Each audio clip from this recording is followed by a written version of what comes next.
मशहूर नीम करौली बाबा देश ही नहीं विदेशों में भी प्रसिद्ध हैं।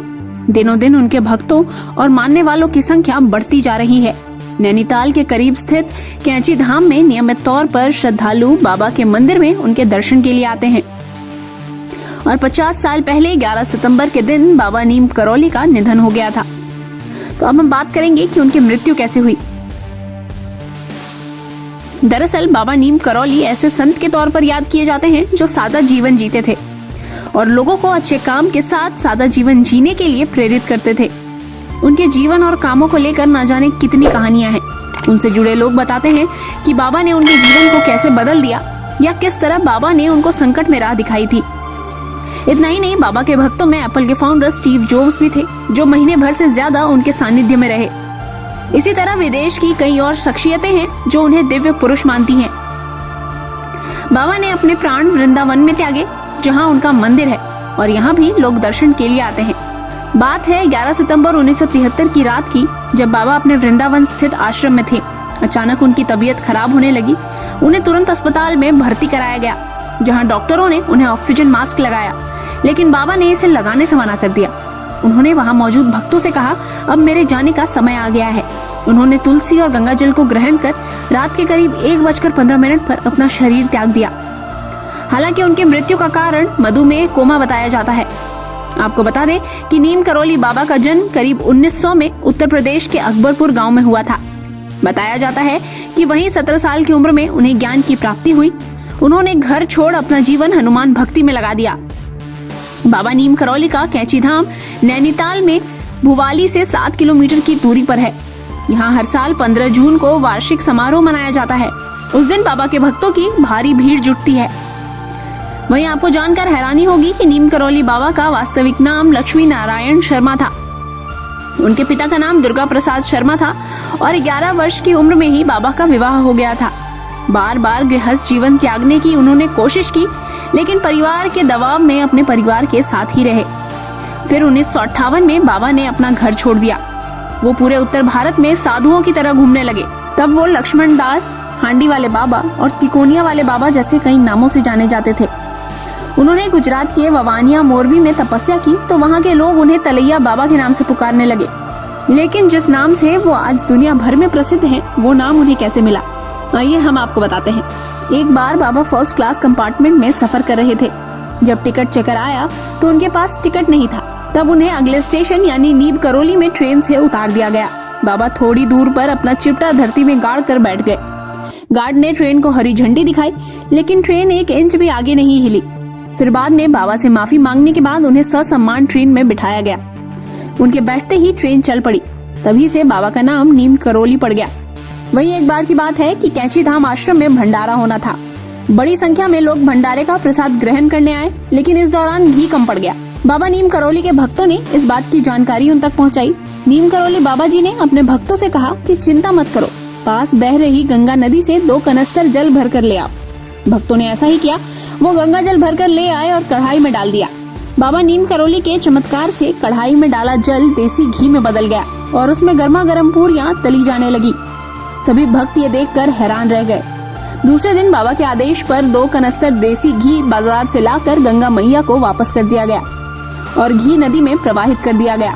आपको बता दें कि उत्तराखंड के नैनीताल के पास कैंची धाम में बाबा नीम करौली 1961 में पहली बार यहाँ आए थे और उन्होंने अपने पुराने मित्र पूर्णानंद जी के साथ मिलकर यहाँ आश्रम बनाने का विचार किया था।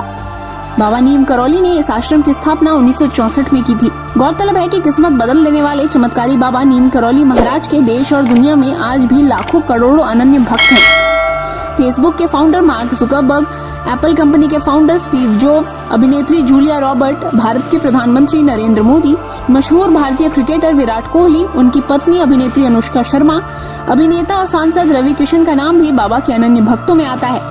आपको बता दें कि रिचर्ड एल्पर्ट यानी रामदास ने नीम करौली बाबा के चमत्कारों पर मिरेकल ऑफ लव नामक एक किताब लिखी। इसी में बुलेट प्रूफ कंबल के नाम से एक घटना का जिक्र है। बाबा हमेशा कंबल ही ओढ़ा करते थे। आज भी लोग जब उनके मंदिर जाते हैं तो उन्हें कंबल भेंट करते हैं। दरअसल बाबा के चमत्कारी कंबल की यह घटना 1943 की है। बाबा के कई भक्तों में एक बुजुर्ग दंपत्ति भी थे जो कि फतेहगढ़ में रहते थे। एक दिन बाबा अचानक बुजुर्ग दंपत्ति के घर पहुंच गए। इसके बाद बाबा ने कहा कि वो रात में यहीं रुकेंगे, बाबा की बात सुनकर बुजुर्ग दंपत्ति भक्त को बहुत खुशी हुई, लेकिन बुजुर्ग दंपत्ति गरीब थे और वो सोचने लगे कि अगर बाबा रुके तो सत्कार और सेवा के पास उनके लिए कुछ नहीं है। दंपत्ति के पास उस समय जो कुछ भी पर्याप्त था उन्होंने उस समय बाबा को दिया और उनका सत्कार किया। भोजन के बाद उन्होंने बाबा को सोने के लिए एक चारपाई और ओढ़ने के लिए कंबल दी, जिसे ओढ़कर बाबा सो गए। लेकिन जब बाबा कंबल ओढ़कर सो रहे थे तब ऐसे कराह रहे थे जैसे उन्हें कोई मार रहा है। दंपत्ति सोचने लगा कि बाबा को आखिर क्या हो गया। जैसे तैसे रात बीती और सुबह हो गई। फिर बाबा ने सुबह कंबल लपेटकर बुजुर्ग दंपत्ति को दे दी और कहा कि इसे गंगा में प्रवाहित कर देना, लेकिन इसे खोल कर नहीं देखना वरना मुसीबत में फंस सकते हो। बाबा ने ये भी कहा कि आप चिंता मत करना, आपका बेटा महीने भर के भीतर घर लौट आएगा। चादर लेकर जाते समय दंपत्ति को ऐसा महसूस हुआ कि चादर में कुछ लोहे जैसा सामान है, लेकिन बाबा ने इस चादर को खोलने से मना किया था, इसीलिए दंपत्ति ने बिना उसे खोले वैसे ही नदी में प्रवाहित कर दिया। फिर जैसा बाबा ने कहा था, 1 महीने बाद बुजुर्ग दंपत्ति का बेटा भी बर्मा फ्रंट से घर लौट आया। ये दंपत्ति का इकलौता बेटा था जो कि ब्रिटिश फौज में सैनिक था और दूसरे विश्व युद्ध के समय बर्मा फ्रंट पर तैनात था। लेकिन बेटे ने अपने माता पिता को एक ऐसी घटना के बारे में बताया जिसे सुनकर वो हैरान रह गए।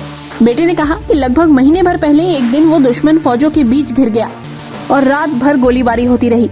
इस युद्ध में उसके सारे साथी भी मारे गए, लेकिन वो अकेला बच गया। बेटे ने कहा कि मैं कैसे बच गया ये मुझे भी मालूम नहीं। उसने कहा कि उस पर खूब गोलीबारी हुई, लेकिन एक भी गोली उसे नहीं लगी। दरअसल ये वही रात थी जिस रात नीम करोली बाबा बुजुर्ग दंपत्ति के घर आए और रुके थे। यही कारण है कि अपनी किताब मिरेकल ऑफ लव में रिचर्ड एल्पर्ट ने इस कंबल को बुलेट प्रूफ कंबल कहा है। आज भी कैंची धाम स्थित मंदिर में बाबा के भक्त कंबल चढ़ाते हैं, क्योंकि बाबा खुद भी हमेशा कंबल ओढ़ा करते थे। आपको बता दें कि नीम करोली बाबा का समाधि स्थल नैनीताल के पास पतंगगढ़ में है। ये एक ऐसी जगह है जहाँ कोई भी मुराद लेकर जाए तो वो खाली हाथ नहीं लौटता। यहाँ हनुमान जी की भव्य मूर्ति भी है। बाद में यहाँ बाबा नीम करोली की भी एक मूर्ति स्थापित की गई। कहते हैं कि इस जगह के प्रताप और बाबा नीम करोली के वरदान से यहाँ आने वाला भक्त अपनी झोलियाँ भरकर ही जाता है। बता दें कि हर साल 15 जून को कैंची धाम में बड़े स्तर पर भंडारे का आयोजन होता है। कहते हैं 1964 में इसी दिन कैंची धाम में बाबा नीम करोली ने हनुमान मंदिर में प्रतिमा की प्रतिष्ठा की थी। अब बाबा के परिवार की बात करें तो बाबा नीम करोली के 2 पुत्र और 1 पुत्री हैं। बड़े बेटे अनेक सिंह परिवार के साथ भोपाल में रहते हैं। छोटे बेटे धर्म नारायण शर्मा वन विभाग में रेंजर के पद पर थे, जिनका कुछ समय पहले ही निधन हो गया। अब ये तो बात थी बाबा नीम करोली के किस्से कहानियों और चमत्कार की, लेकिन क्या आपको पता है कि बाबा नीम करोली के इस दुनिया से चले जाने के बाद उन्होंने अपनी सिद्धियां किसे दी? नहीं तो आइए जानते हैं।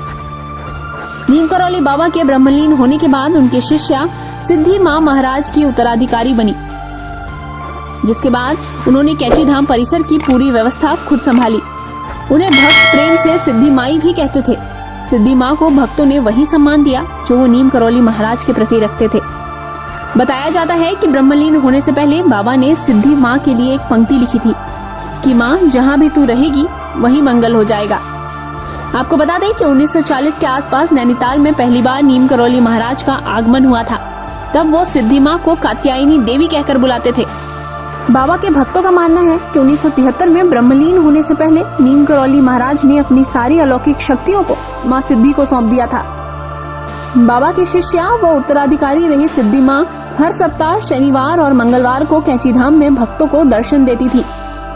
कहा जाता है कि उनके दर्शन मात्र से ही भक्तों की सभी परेशानियां दूर हो जाती थी।